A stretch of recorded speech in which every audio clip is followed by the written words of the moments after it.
اب آپ نے دیکھا کہ کہاں حقائق کو معرفت کی اینک لگا کر معرفت کی دوربین و خوردبین سے دیکھنا، اور کہاں شاعرانہ ادبا کے طرز پر چند اصطلاحات کو بے ترتیب استعمال کرنا۔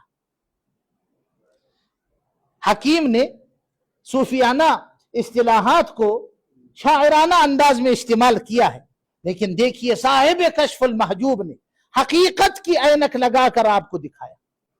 آئیے کشف المحجوب کی عبارت کو مکتوبات کے آئینے میں دیکھتے ہیں۔ آئیے کشف المحجوب کی تائید حضرت امام ربانی عارف سمدانی مجدد و منور الفسانی شیخ احمد سرہندی کی مکتوبات سے میں اس کی وضاحت آپ کے سامنے پیش کرتا ہوں۔ دیکھیے، جملہ انبیاء ولی باشند کہ سارے انبیاء ولی ہوتے، تو اب آپ سمجھیں گے کہ شاید یہ والے اولیاء جو حکیم سنائی نے ذکر کیے ہیں۔ حضرت امام ربانی فرماتے ہیں کہ نبوت را از اصل ولایت چارہ نبوت، نبوت کے لیے بھی ولایت ہوتی ہے، ہر نبی کی نبوت کی ایک ولایت بھی ہوتی ہے، زیرا کہ ولایت از مبادی و مقدمات اوست، کیونکہ اس نبوت کا ایک مقدمہ ہوتا ہے، اس کے مبادیات ہوتے ہیں، اس کی ابتدا ہوتی ہے، اس نبوت کی ابتدا اس ولایت سے ہوتی ہے۔ اما ولایت ذلی جو اولیاء کی ولایت ہے، در وصول کمالات نبوت ہیچ درکار نیست، وہ جو اولیاء کی ولایت ہے اس کا یہاں کوئی کام نہیں ہے۔ نبیوں کی ولایت بھی اپنی ہے، نبیوں کی نبوت کا مقدمہ ہے، اسی کی مبادی ہے، ولیوں کی ولایت کا یہاں کوئی کام نہیں۔ اور میں انشاءاللہ دعوے سے کہہ سکتا ہوں کہ حضرت مجدد کے علاوہ کسی نے یہ فرق واضح نہیں کیا کہ یہ ولیوں کی ولایت ہے اور یہ نبیوں کی ولایت۔ پہلے دو ہی باتیں تھیں، ایک ولایت ہے اور ایک نبوت۔ یہ تو انہوں نے بتایا کہ جیسے انہوں نے فرمایا کہ سارے انبیاء اولیاء ہوتے ہیں، انہوں نے بتایا کہ ہاں ہوتے ہیں، لیکن اپنی خاص ولایت سے اولیاء ہوتے ہیں، ولیوں کی ولایت سے اولیاء نہیں ہوتے۔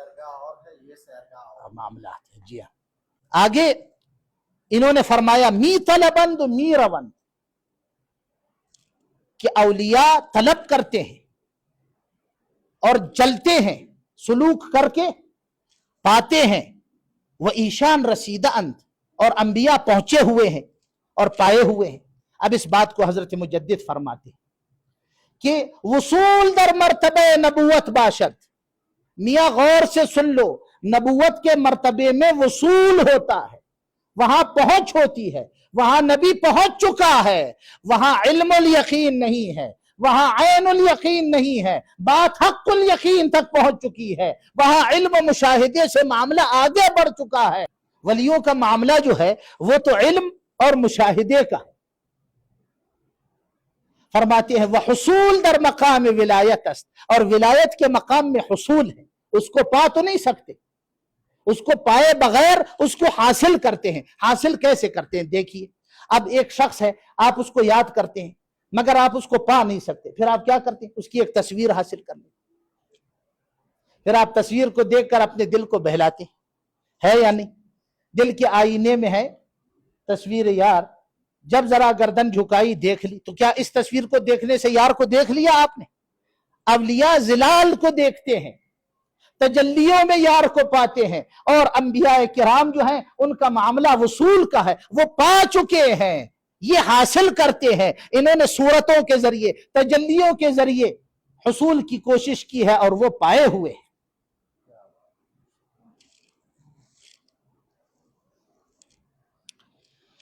اللہ اکبر۔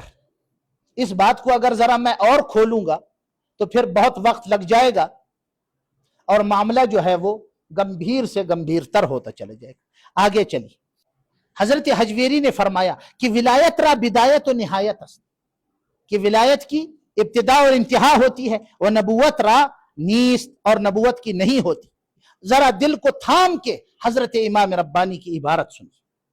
آپ فرماتے ہیں کہ راہست، ایک راستہ اور تمہیں بتاؤں، کہ جامع جذبہ و سلوک است، جو جذبہ و سلوک کو جمع کیے ہوئے ہیں، وہ تخلیہ و تجلیہ آن جا باہم جمع ان، جہاں صفائی اور خوبصورتی ایک جگہ جمع ہے، جہاں تصفیہ و تزکیہ دران موتن با یک دیگر مقترن، جہاں صفائی اور ستھرائی ایک جگہ ہے، وہ سیر انفس دران مقام متضمن سیر آفاق است، جہاں ایک سیر میں دونوں سیریں ہو جاتی ہیں، در عین تصفیہ تزکیہ است و در عین تجلیہ تخلیہ، جہاں کمال پاتے ہوئے نقائص سے عیبی حاصل خود بخود ہو جاتی ہے، وہ نفس جذبہ محصل سلوک است، جذبے ہی میں سلوک حاصل ہو جاتا ہے، وہ انفس شامل آفاق، اور انفس کی سیر میں آفاق حاصل ہو جاتے ہیں، بس این نہ سلوک خالص است نہ جذبہ ابتر، یہاں صوفیوں اور اولیاء جیسا خالص سلوک بھی نہیں، نہ بیکار جذبہ تا صد راہ گردد، این طریقے است، یہ وہ طریقہ ہے کہ شاہراہ انبیاء است، جو انبیاء کا راستہ ہے علیہم الصلوات والتسلیمات۔ این بزرگواران ازین راہ بمنازل وصول علی تفاوت مراتب درجاتہم رسیدان، اس راستے سے یہ اپنے مقامات تک پہنچے ہیں۔ آخری جملہ سنیے، وہ آفاق و انفس را بیک گام قطع کردہ اند، اور ایک ہی قدم میں ولیوں کے سارے مقامات سے گزر جاتے۔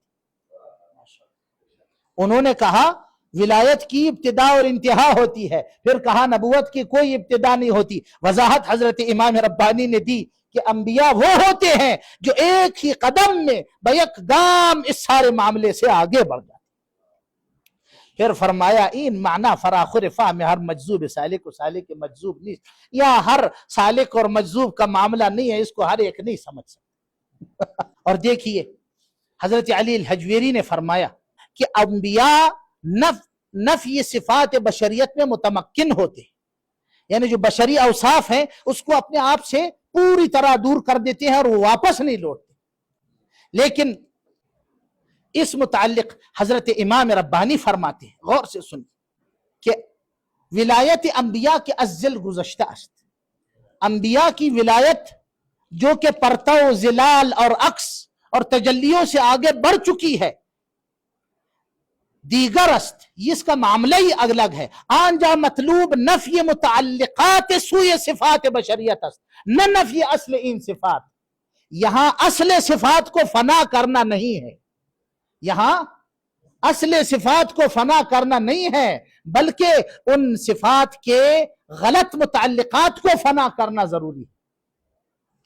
انہوں نے کہا کہ صفات کو فنا کرنا ہے، حضرت مجدد نے کہا وہاں فنا ہی نہیں ہے، وہاں کسی چیز کا فنا نہیں ہے، صفات وہی صفات رہیں گی، بس ان کے متعلقات جو ہیں، جو برے متعلقات ہیں، ان کو نفی کرنا ہے، ان کو ہٹانا ہے۔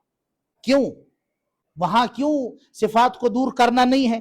اس کے جواب میں ایک مکتوب ہے، حضرت مجدد سے پوچھا گیا کہ صحابہ کس راستے سے گئے؟ انبیاء کی تو آپ نے الگ ولایت بتا دی، ولیوں کی تو الگ ولایت ہے، اب صحابہ کو تو ہم نے کسی حدیث میں نہیں سنا کہ حضور نے پہلے یہ ذکر کروایا پھر وہ ذکر کروایا، کسی حدیث میں ثابت نہیں ہے کہ حضرت حضور اکرم صلی اللہ علیہ وسلم نے یہ مقامات طے کرائے، یہ معاملہ طے کرایا۔ صحیح، تو پھر صحابہ کس ولایت سے واصل ہوئے؟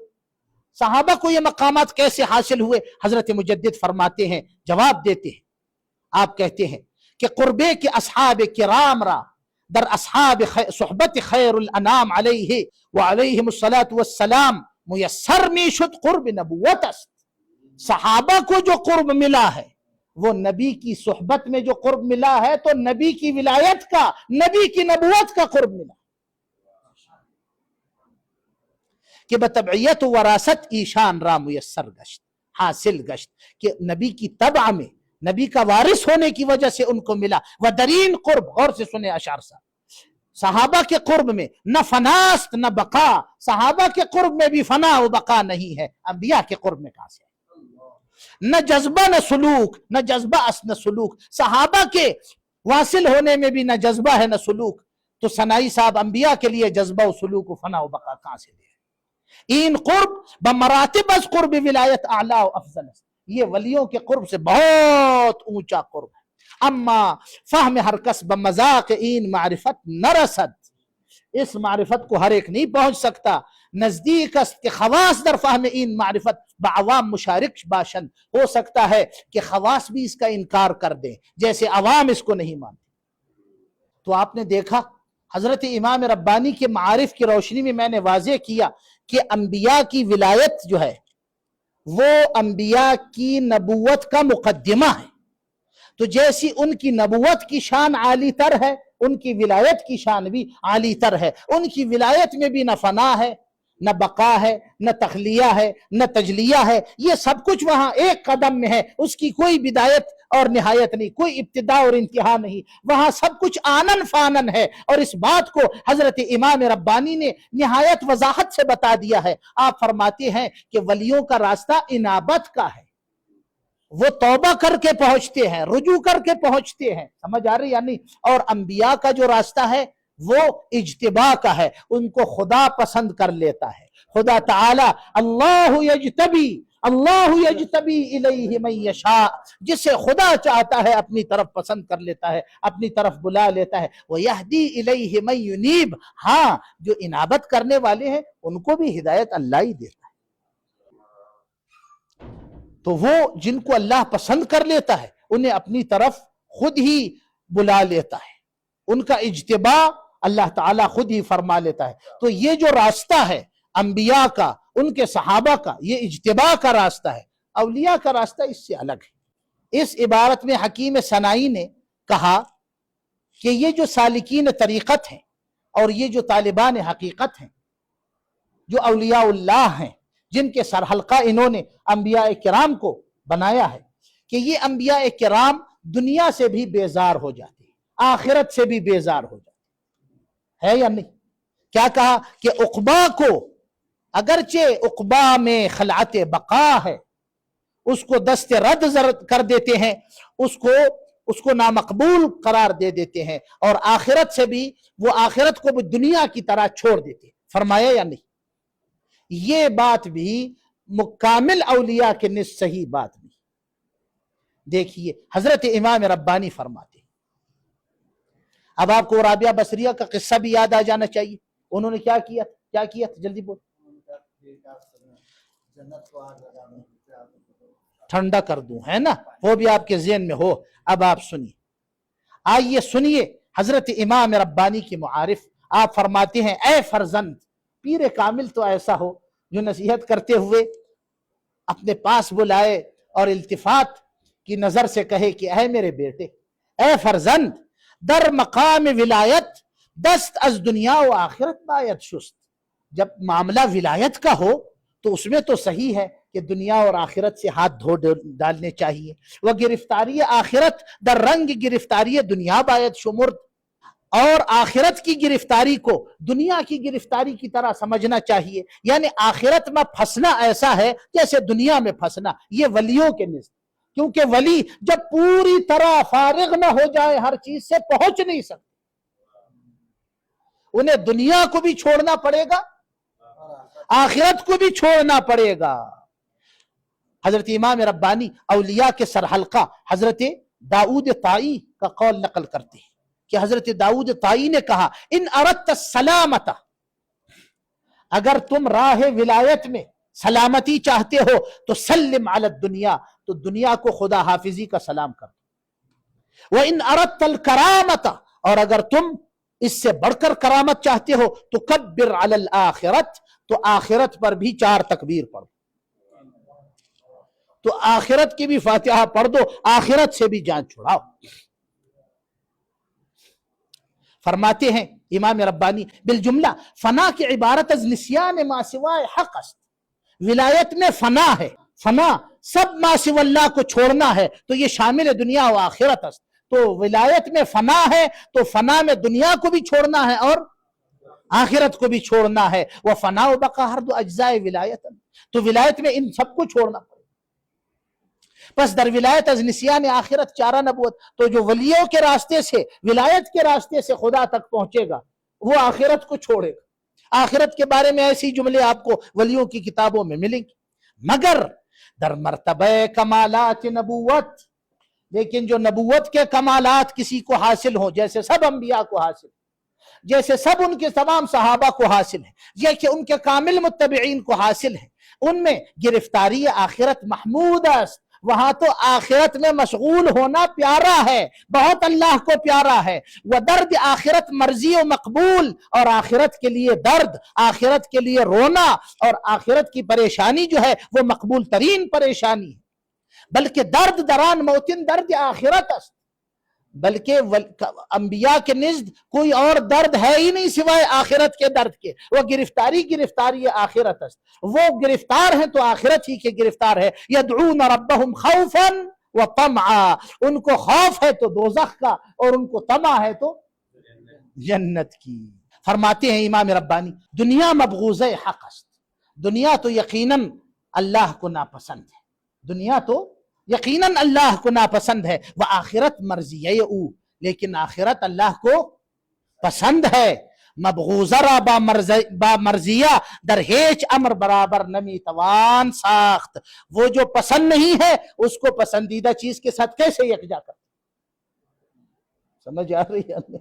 از مرضیہ اعراض نمودن، جو خدا کو پسند ہے اس کو چھوڑ دینا عین سکر است، یہ بھی تو نشہ ہے، یہ بھی تو سرمستی ہے، جو آپ نے در سراپردہ اللہ کے بارے میں کہا کہ سرمست ہیں اور سراپردہ اللہ میں ہست ہیں، تو انبیاء اور سرمستی کا کیا تعلق؟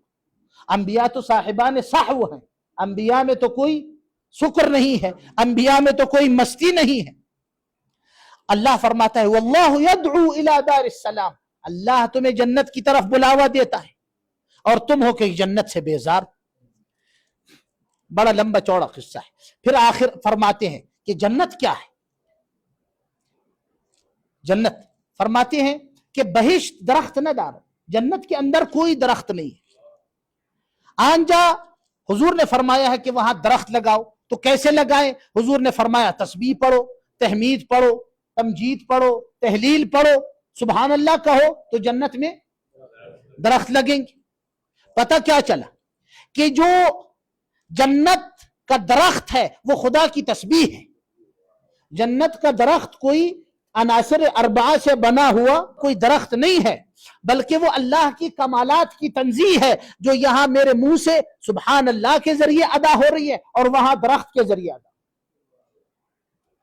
تو درخت جنت ساری ہی اللہ کے اسماء و صفات کی تجلیہ ہے۔ فرماتے ہیں رابعہ بیچارہ، رابعہ بیچاری اگر از این سر آگاہ می گشت، اگر رابعہ بیچاری کو یہ راز معلوم ہوتا، فکر سوختن بہشت نمی نمود، اس کو جنت جلانے کا خیال نہ آتا، وہ گرفتاری آن را غیر گرفتاری حق نمی دانست، وہ جنت کی محبت کو غیر اللہ کی محبت نہ کہتی، جنت کی محبت تو خدا ہی کی محبت۔ بخلاف تلذذ تنعم دنیاویہ، ہاں جی دنیا کے چیزوں سے دور رہو، دنیا کے مزوں سے دور رہو، دنیا کی نعمتوں سے دور رہو، کہ منشأ آن خبث و شرارت است، کیونکہ دنیا کی چیزیں جو ہیں وہ عدم سے نکلی ہیں، وہ خبث سے نکلی ہیں، وہ شرارت سے نکلی ہیں۔ اس کا پورا ایک باب ہے جب کھلے گا کہ ان چیزوں میں خبث کہاں سے آیا، شرارت کہاں سے آئی، تو 100 صفحے کا مکتوب آپ نے لکھا۔ وہ نتیجہ آن حرمان در آخرت، اور دنیا کی چیزوں سے محبت جو ہے وہ آخرت کی محرومی ہے۔ اعاذنا اللہ سبحانہ منہ، اللہ تعالی ہمیں اس محرومی سے محفوظ رکھے۔ امید ہے کہ میں حکیم کی عبارت کا صحیح تجزیہ آپ کے سامنے ان کی ہم عصر کتاب اور بعد کے اولیاء کاملین کی کتابوں سے پیش کر